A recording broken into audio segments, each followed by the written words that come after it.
a small token of our appreciation, please accept it. भाइयों और बहनों, बंगला तो मुझे नहीं आता है, मैं हिंदी में बात करूँगा।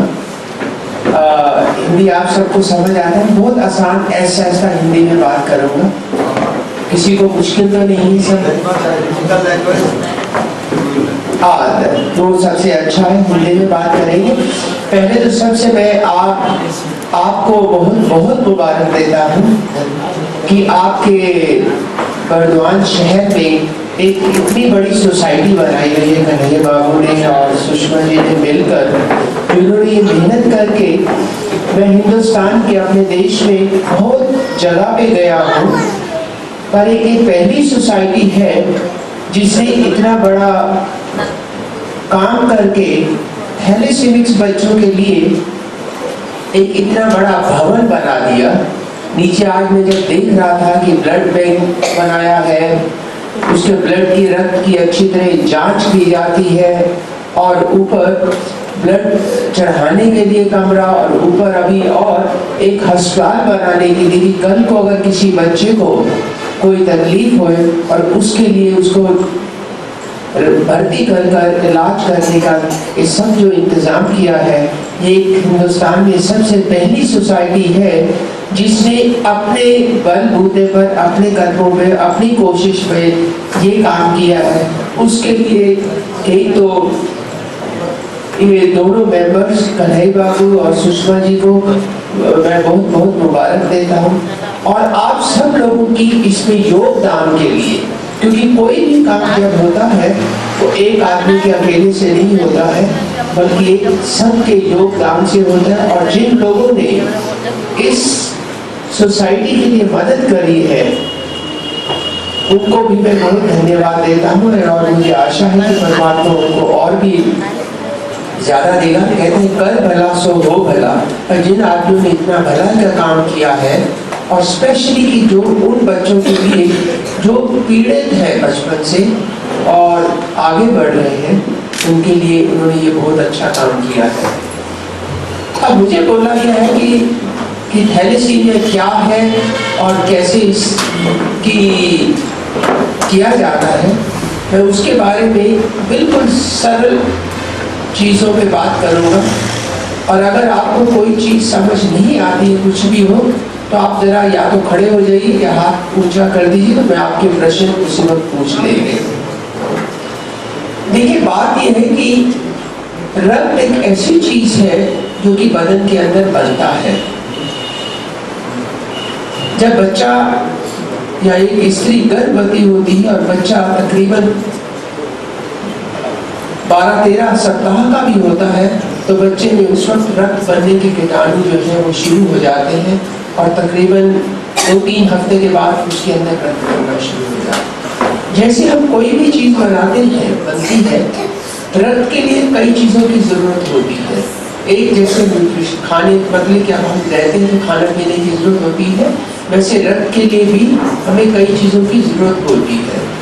उसके लिए जैसे आयरन है, वाइटामिन्स है, प्रोटीन्स हैं, इन चीज़ की ज़रूरत होती है। और सबसे ज़रूरी जो होती है, ये प्रोटीन्स दो किस्म की, 2 डिफरेंट चेन्स होती हैं, अल्फा चेन्स और बीटा चेन्स। जब अगर रक्त सही तब बनता है, अगर ताकत हमारे में तभी होती है जब सब चीज़ संतुलित मात्रा में होती है। इन बच्चों की कई बार क्या होता है कि जो ये हमने कहा है अल्फा चेन और ये बीटा चेन, ये सही मात्रा में नहीं बनते, क्योंकि इनको बनाने के लिए कुछ जीन्स होते हैं जो उसको कंट्रोल रखते हैं कि किस तरीके से कितना ये अल्फा बनना है, कितना ये बीटा बनना है।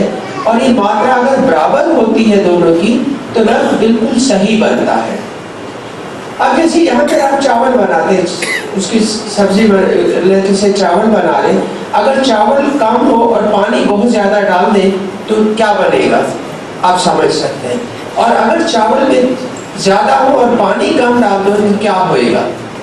वैसे ही जब रक्त बनता है तो इसकी अल्फा और बीटा चेन की मात्रा, अगर बीटा चेन की मात्रा कम होती है तो मतलब क्या है, अल्फा की मात्रा ज़्यादा है और बीटा की मात्रा कम है।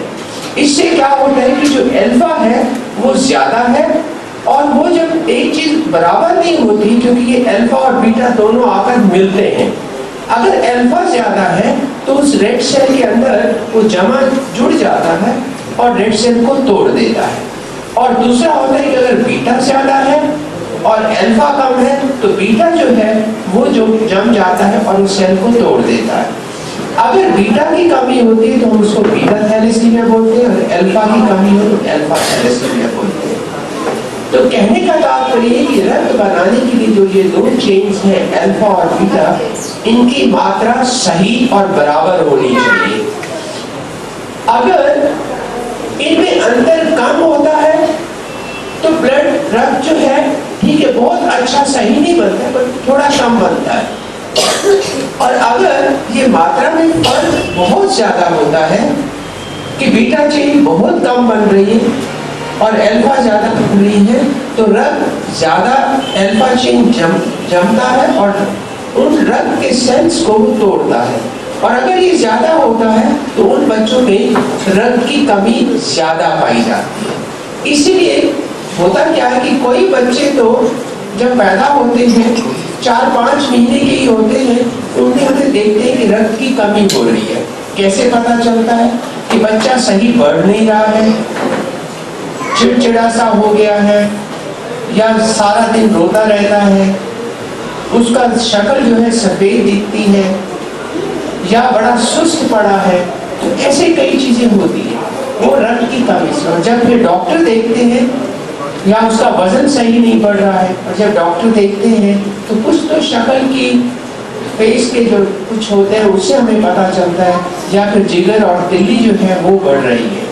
तो इससे हमें ये पता चल जाता है कि बच्चे को थैलेसीमिया का शक है।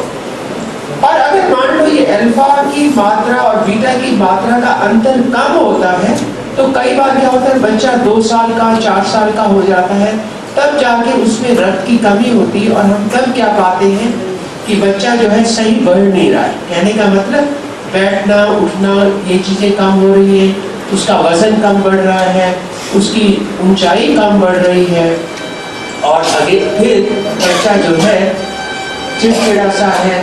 कुछ फेस की जैसे फोरहेड जिसको हम बोलते हैं, माथा बोलते हैं, ये थोड़ा उभरा हुआ है। जो फेस की ये हड्डियां हैं ये थोड़ी उभरी हुई है। जैसे ये बच्चे कुछ सामने बैठे हैं, आप देखेंगे कि ये जगह जो है उभरी हुई है। और इस तरीके की जब हम शक्ल देखते हैं तो हमें पता लगता है कि ये थैलेसीमिया है।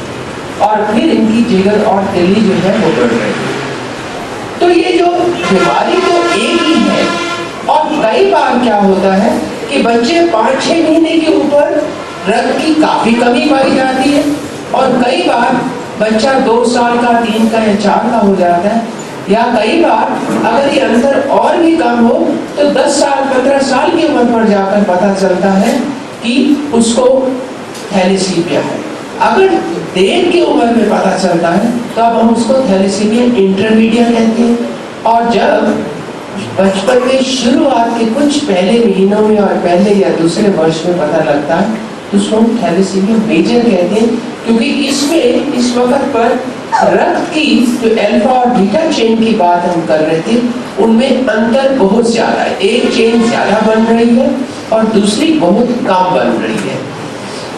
और जिनमें थैलेसीमिया जिसको हमने कहा कि मेजर अंतर ज्यादा है, तो उनमें रक्त की भी कमी ज्यादा पाई जाती है। और जो बाद में होता है जिसको हम इंटरमीडिएट कह रहे हैं, उसके बारे में बाद में बोलेंगे, उसमें रक्त की कमी कम होती है। और वो बच्चे ज्यादातर अपने हीमोग्लोबिन को 7-8 ग्राम पे रख सकते हैं।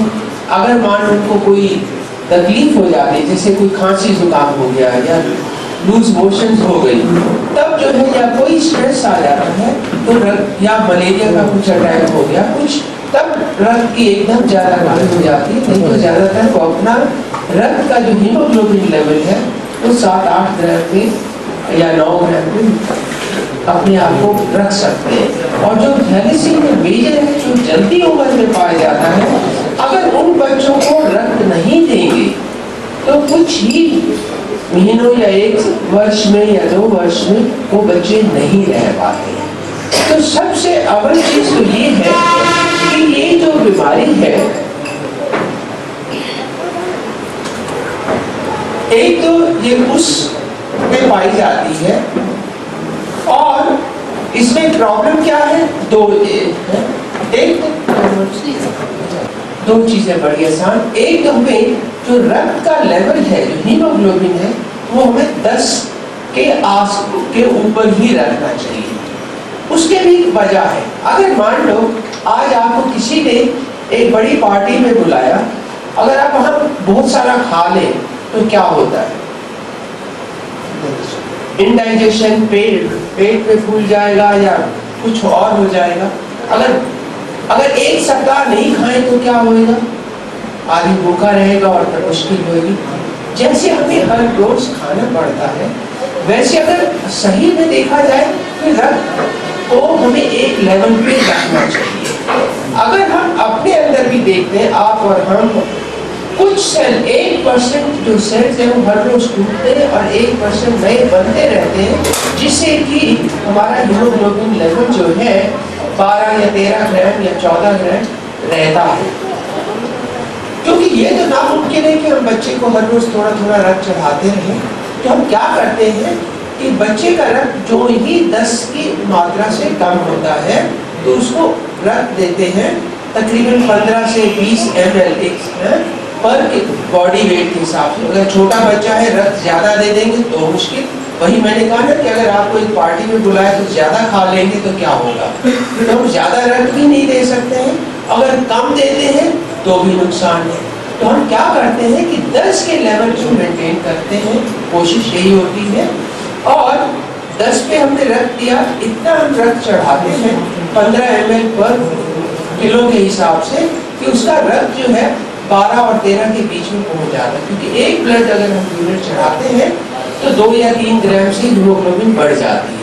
और उसको फिर 3 सप्ताह के बाद, 3 या 4 सप्ताह के बाद फिर हम देखते हैं कि उसकी हीमोग्लोबिन 10 से कम हो रही है, तो फिर दोबारा लगा दिया जाता है।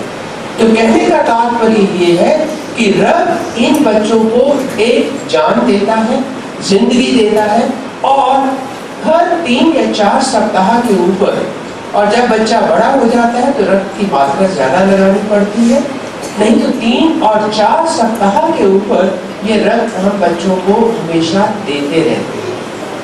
ये बचपन में जब बच्चा छोटा है, जैसे बच्चा छोटा है तो उसके कपड़े का साइज भी कम होता है, चाहे वो कमीज डालता है, धोती डालते हैं, या ऐसी कई बीमारियां हैं जो कि रक्त, उस रक्त की देने से पहले जब भी कोई आदमी रक्त देता है उसकी जांच की जाती है कि रक्त सही है या सही नहीं है।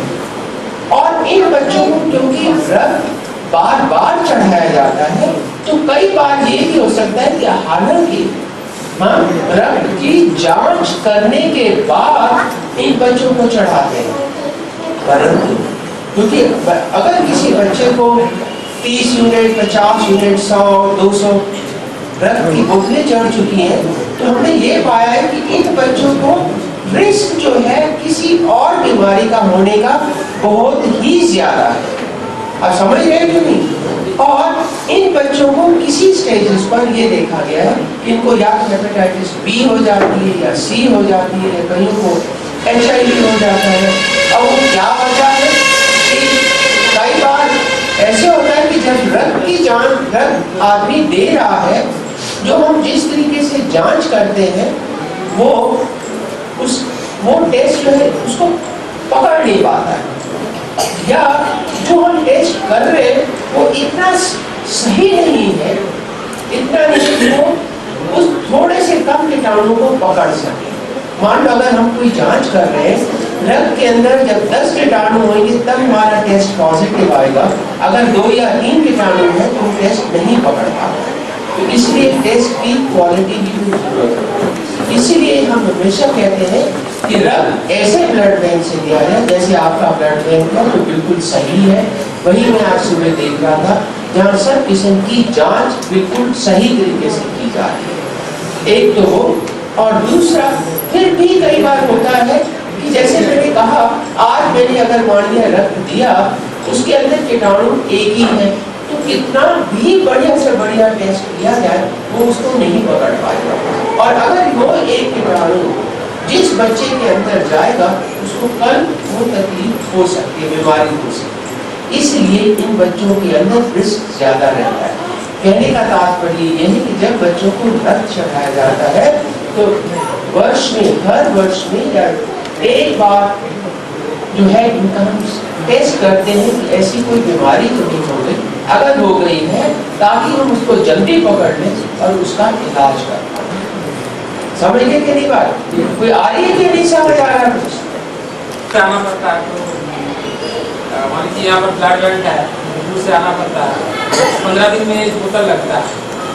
तो हम सोचते हैं कि हम 15 दिन में एक बोतल लगता है तो लोकल कोशिश करने के लिए तो हम एक दिन एक बोतल चढ़ाए, फिर दूसरे दिन और एक बोतल चढ़ा दिए, तो हमको एक महीना का छुट्टी मिल जाए, ऐसा हो सकता है। अभी बता, देखिए अभी मैंने कहा था ना, तभी मैंने जानकर वो ऐसे ही एग्जाम्पल दिया था कि अगर खाना हम एक सप्ताह का नहीं करके खा सकते, 2 दिन का नहीं खा सकते, सही है कि नहीं? वैसे ही कि अगर रक्त बच्चे के वजन के हिसाब से दिया जाता है, अगर हम ज्यादा दे देते हैं तो बच्चे के दिल पर ब्लड का, रक्त का प्रेशर बढ़ता है, तो कई चीजें देखनी पड़ती हैं। भोजन के हिसाब से एक रोज हम फिर उसको दूसरे दिन, नेक्स्ट दिन जो है बिल्कुल दूसरे दिन नहीं, ताकि हार्ट को जो है दिल को भी कुछ टाइम चाहिए उसको एडजस्ट करने के लिए। अब समझ लेंगे नहीं बात? तो ये कई चीजें देखनी होती है कि बच्चे का वजन कितना है, बच्चे को आज हमने कितना ब्लड दिया। अब जैसे है हमने कहा 15 ml देना चाहिए सीसी, अब कई बार क्या होता है कि हम 20-22 तक भी चले जाते हैं, क्योंकि रक्त मिलता मुश्किल से है, तो देते हम पूरा बैग है। मान लो बच्चे का बोतल जो आई वो 300 ml की आई, जैसे एक एग्जाम्पल, और बच्चे का वजन है 12 किलो, अगर हम 20 में देते तो 250 पे अटक जाना चाहिए, 250 से ऊपर नहीं देना। अब 300 हम कहते हैं चलो 300 ही दे देते, तो ऑलरेडी हम जो है 20 की जगह 23-24 में चले गए। अब दूसरे दिन अगर इस बच्चे को रक्त देंगे तो हार्ट के ऊपर और भी प्रेशर पड़ेगा। समझ गए नहीं बात? तो ये या इंडिविजुअल केस तो डॉक्टर जब ब्लड चढ़ा रक्त दे रहे हैं तब देखा जाता है, नहीं तो जैसे जनरल वही है कि हम उतने सप्ताह पर ही देना चाहिए। और दूसरा क्या होता है, वो जिनको रक्त कम दिया जाए एक वजह, या अगर किलेशन जिसकी हमने बात करी थी वो नहीं किया जाता है तो उससे जो लोहा है वो बदन के कई जगह पर जमा हो जाता है। और स्पेशली सबसे